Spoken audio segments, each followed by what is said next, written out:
Delhi blast, करीबन 10 लोगों की मौत और 20 से ज्यादा लोग घायल। इंसानों के चिथड़े सड़क पर दूर दूर तक बिखर गए। सब स्तब्ध, भयभीत।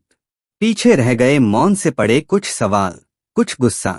सरकार की खोजबीन और कुछ पढ़े लिखे सभ्य दिखने वाले, बिना बड़े बड़े दांतों वाले, ठीक इंसान जैसे ही दिखने वाले राक्षस, जो इसी जमी पर जन्मे हुए होने के बावजूद इसी जमी से गद्दारी करते हैं। कई निर्दोष लोगों की जान लेने के बाद अपने आप को मासूम और मजबूर बतलाते हैं, और कुछ और अति सभ्य दिखने वाले लोग उन्हें गुमराह कहते हैं, और वे गली गली इस तरह के लोगों के लिए मोहब्बत की दुकान लिए घूमते हैं। अगर कोई इन अवांछित तत्वों के विरुद्ध कुछ कहता है तो वे प्रवचन देने लग जाते हैं कि कुछ लोग समाज को तोड़ रहे हैं और नफरत फैला रहे हैं। जो लोग इसी धरती पर जन्मे हैं, उसी धरती के लिए षड्यंत्र रचते हैं। वे उन्हें भोले और भटके दिखाई देते हैं, और जो राष्ट्र निर्माण की बात और राष्ट्र की विकास की बात करते हैं, उनमें उनको भगवा आतंकवाद दिखाई देता है। दिल्ली के ब्लास्ट के गुनहगारों के विरुद्ध एक शब्द ऐसे अति सभ्य दिखने वाले लोगों के मुंह से नहीं निकलता। उल्टे वे सरकार हो इस मुद्दे पर घेरने के तैयारी पर लगे होंगे और सरकार को नीचा दिखाने का मौका ढूंढ रहे होंगे।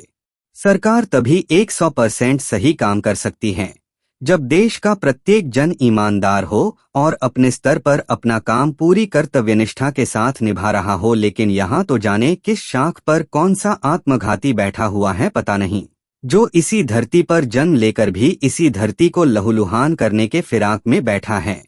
और फिर कुछ अति सभ्य लोग जो केवल मोहब्बतें बांटते हैं, ऐसे आत्मघाती लोगों को कवर फायर देते हैं, और ऐसे राक्षसों जो कई निर्दोष लोगों की जान लेते हैं, उनकी अदालतों में तक जाकर उनकी वकालत करते हैं।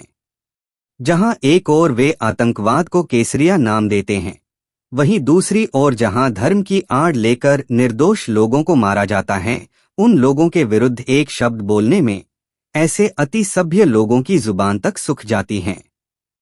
दुनिया का कौन सा धर्म अपने धरती के प्रति, अपने राष्ट्र के प्रति गद्दारी करना सिखाता है और निर्दोष लोगों की जान लेना सिखाता है? कोई धर्म, कोई मजहब नहीं।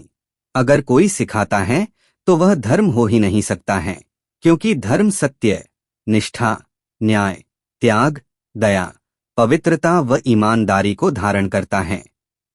जियो और जीने के सिद्धांत पर आधारित होता है।